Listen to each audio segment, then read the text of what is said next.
the rise of pro-yellow media and the framing of pro-green media. What is the current state of media in the Kurdistan region and where is it heading?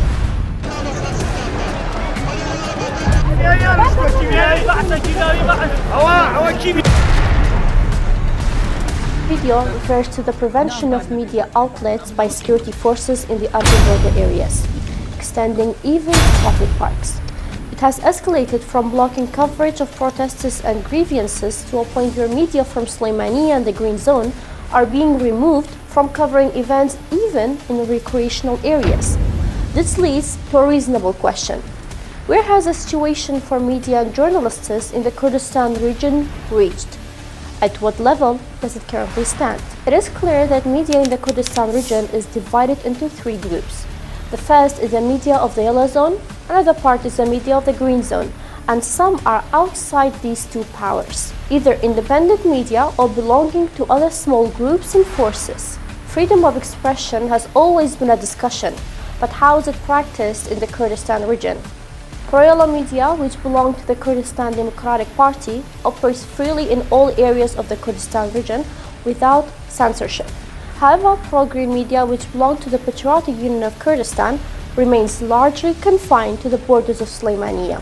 The freedom of expression that exists in the Suleimaniya area and the Green administration has created a suitable environment for journalists from both sides, the pro-yellow and the pro-green. However, the situation in the Yellow administration is different. In the Yellow Zone, Kurdistan Democratic Party media is not only unobstructed, but both the government and the party are at their service. Even government statements are given to these party-owned media outlets before the government's own official media. On the other hand, the media of the Green Zone lives in a suffocating crisis. In addition to the fact that the environment of freedom in this region has led to a higher number of media outlets, the Green Zone is also not a source for accessing exclusive information. Therefore, a small incident in this city often reflects more in the media because information is provided to them and the journalists have more freedom. Even the smallest violation by the local authorities is magnified. This is the reason why yellow media appears more active and continues to grow. In contrast, media in the Green Zone, due to the obstacles of the Yellow administration, has limited scope of work, and due to the prevention of access to information, it has seen its production capacity decrease more and more. The freedom provided to media in the Green Zone often make events appear as negative aspects of that administration. Yet, those same media outlets that show Suleimaniya negatively portray events in the Yellow Zone exactly the way they wish. They also prevent green media in that zone from having the same freedom that the pro-media enjoys on Suleimaniya. عزیزان من لیادن لزندانی جلادن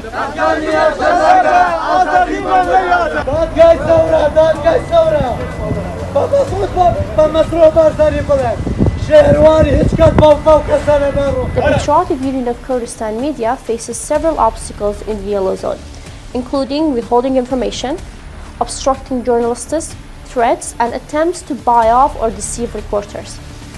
What is happening in that zone is similar to what's happening in North Korea.